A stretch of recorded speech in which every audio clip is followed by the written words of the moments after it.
عاملين ايه؟ يا رب تكونوا بخير، وحشتوني. انا النهارده يعني ايه، ياسين ابني تعبان. طب انا عايزه اعمل له حاجه دافيه، يعني حاجه ايه، سوايل كده. زوره وجعه جدا وتعبان جدا، فانا قعدت ادور على لسان عصفور ما لقيتش عندي. طب واحنا لسه الصبح، ولسه السوبر ماركت لسه ما فتحش اللي عندنا يعني. طب خلاص ماشي. كنت جايبه شعريه، قلت ما اقفش على حاجه وما عنديش شوربه، فانا قلت ايه اعمل الفيديو البسيط اللي ايه ده معاكم، عشان لو انتوا زي كده احترتوا زي كده ولقيتوا الدنيا مش مظبوطه ايه زي دلوقتي كده، تعملوا ايه الوصفه دي. قمت جايبه كيس شعريه، قعدت ادور فلقيته عندي، قمت جايباه وقمت بقى ايه حمره اهوت. نزلت بقى بمعلقتين 3 زيت بالكتير، عشان احنا مش عايزين زيت كتير، ويكون الزيت بتاعه خفيف شويه، مش يكون من اللي هو ايه التاني اللي بتاع التمون التاني التقيل، عشان يبقى ايه يعني خفيف على المعده شويه. طبعا هو تعبان بطنه وجعاه، فقلت بقى ايه اعمل حاجه خفيفه. فقلت انا هنزل الفيديو ده عشان الناس اللي هي بتبقى محتاره زي كده، لا احنا ما نقفش على حاجه.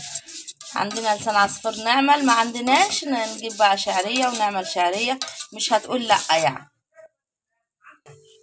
وهو يا جماعة هو اللون اهوت بدأ يعني يغمق اهوت، بس هو جاي في الكاميرا فاتح شوية، وبعدين غمقيها كده شوية عشان الشعرية بتبقى تفتح، يعني لما بتحط عليها الشوربة او المية بتفتح، فاحنا بنغمقها شوية، يعني بنديها اللون الايه الغامق شوية.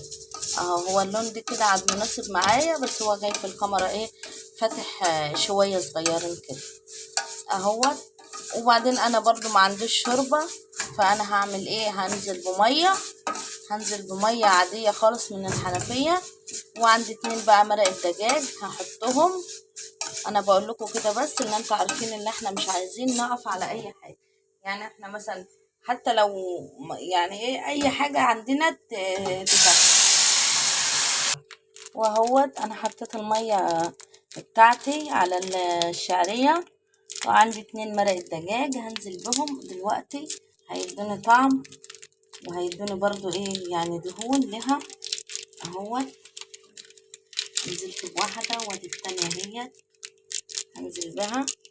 عندي بقى شوية فلفل اسمر صغيرين هحطهم، شوية كمون، شوية 11 بهار، وهنزل بقى بالحاجات الحلوة دي كلها، وشوية كزبرة ناشفة وهظبط اهو.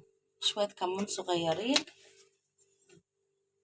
وشوية حبة صغيرين خالص كزبرة ناشفة، وعندي شوية فلفل أسمر صغيرين برضو هقوم حطاهم اهون اهو. شفتوا يعني حاجات بسيطة خالص، على أساس هي بتدي الحاجة طعم، يعني بتدي الحاجة طعم أكنها ما بتبانش من مية لشرب اهوت. والحاجات دي كلها بقلبها كده اهو، وبسيبها بقى تغلي. طبعا أنا عملت نص كيس بس، شفتوا بتفتح ازاي، شفت انا لما بقول لكم بتفتح ازاي اهي اهو. بس طبعا احنا مش عايزين نقف على اي حاجة، ما عندناش لسان عصفور عادي نعمل شعرية عادي. وفي ناس كمان بتعمل مكرونة، يعني بتعملها زي ما انا بعملها كده، والاطفال باكلوها عادي، واحنا الكبار برضو بناكلها. بنعملها نفس العمايل دي بالظبط، المكرونة بنحمرها ونقوم نازلين عليها بشوربة او مية، ونحط مرقة دجاج، وبتبقى جميلة جدا. وهي يا جماعة اهي القوام بتاعها اهي، ما شاء الله عليها. شوفوا على اضعاف قد ايه، نص كيس الشعرية شوف عمل معانا كمية ما شاء الله عليها، عملت اضعاف اهي. والشوربة بتاعتها اهي هغرفها بقى معاكم، هشوف هي هتعمل معانا كام طبق، الحاجة الحلوة البسيطة السهلة دي. وهي يا جماعة نقلتها بقى، وعندي بقى ايه 4 طباسة هما. هنشوف بقى ايه هي هتجيب قد ايه.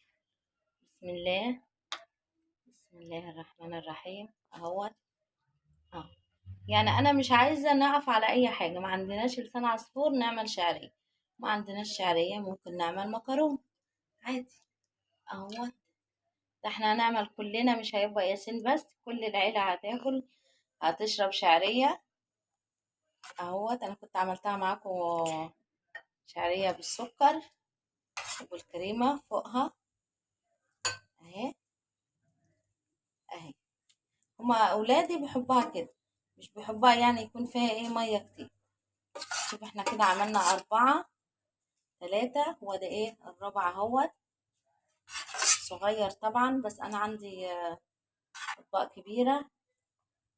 شفتوا؟ بس انا طبعا عشان ايه انا مش عايزاهم يبقوا ايه يعني حاجات كتيرة او كبيرة عليهم ما يحبوش اللي هم ياكلوا اهوت.